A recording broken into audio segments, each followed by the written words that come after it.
Sa previous kong video, napag-usapan natin kung ano nga ba ang signature strength.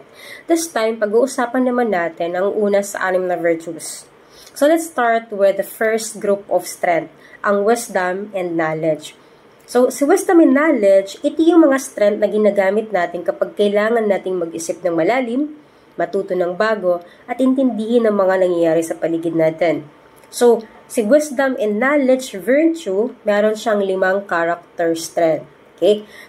Natawag natin creativity, curiosity, judgment, or critical thinking, love of learning, and perspective. So, unahin natin dito si creativity. Creativity doesn't always mean magaling kang mag-drawing o mag-paint. Ito yung kakayahan mong mag-isip ng bago at makahanap ng unique solution sa kahit anong sitwasyon. For example, gusto mong i-organize yung araw-araw mo na routine. Instead of buying a planner, gumawa ka na lang ng DIY version wherein suitable siya sa daily routine mo. Or for example, birthday ng kaibigan mo, and then, instead of buying a stuff for her, nag-personalize ka na lang na item. So, creative pa rin siya. Right? Pangalawa, curiosity. Kapag ikaw yung taong mahilig magtanong, interested ka lagi sa mga bagong bagay, that's your curiosity at work. Ito yung mga nagtutulak sa atin to stay open-minded and always learning. So, for example,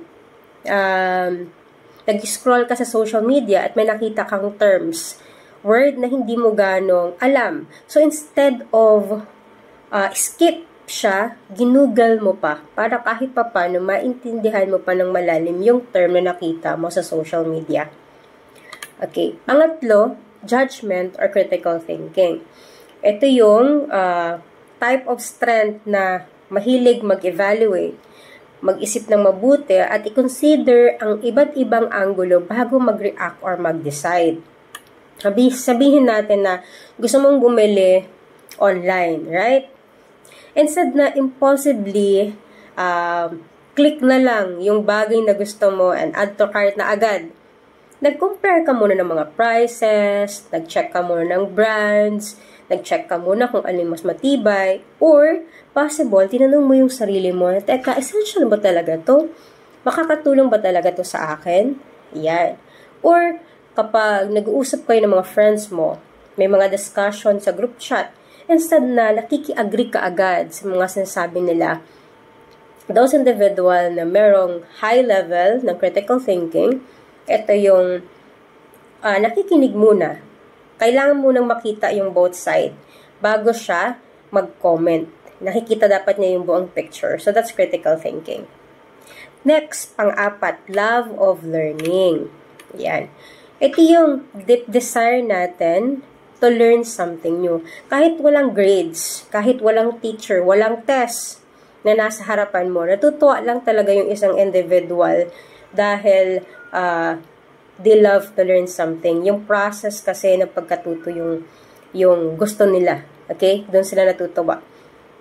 So, let's say, tapos na sa school ang isang individual o tapos ka na sa school, pero may nakita kang mga free webinars online na tingin mo, baka mag-benefit ka doon o gusto mo lang talaga siyang matutunan.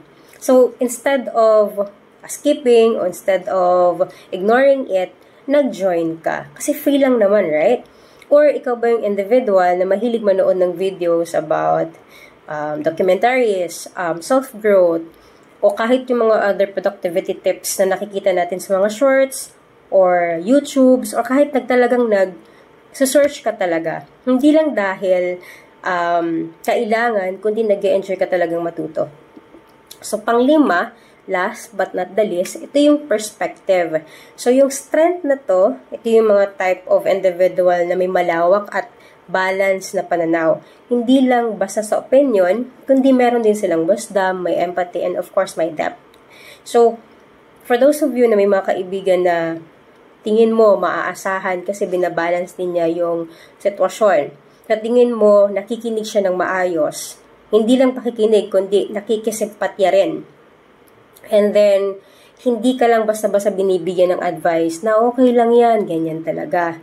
No? Nakikinig talaga siya. Marunong din siyang manahimik muna. Right? And then, saka siya magbibigay ng insight na makakatulong para sa'yo na makita clearly ang dapat mong makita. Okay? So, that's perspective. Alright.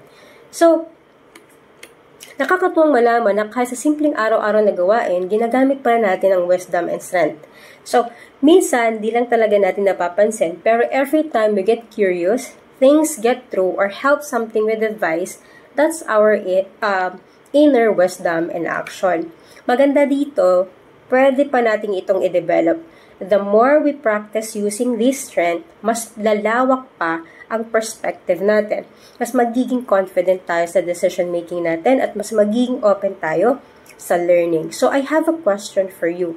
Alin sa 5 wisdom strength ang pinaka-active sa'yo lately at paano kaya ito mas mapapalakas pa?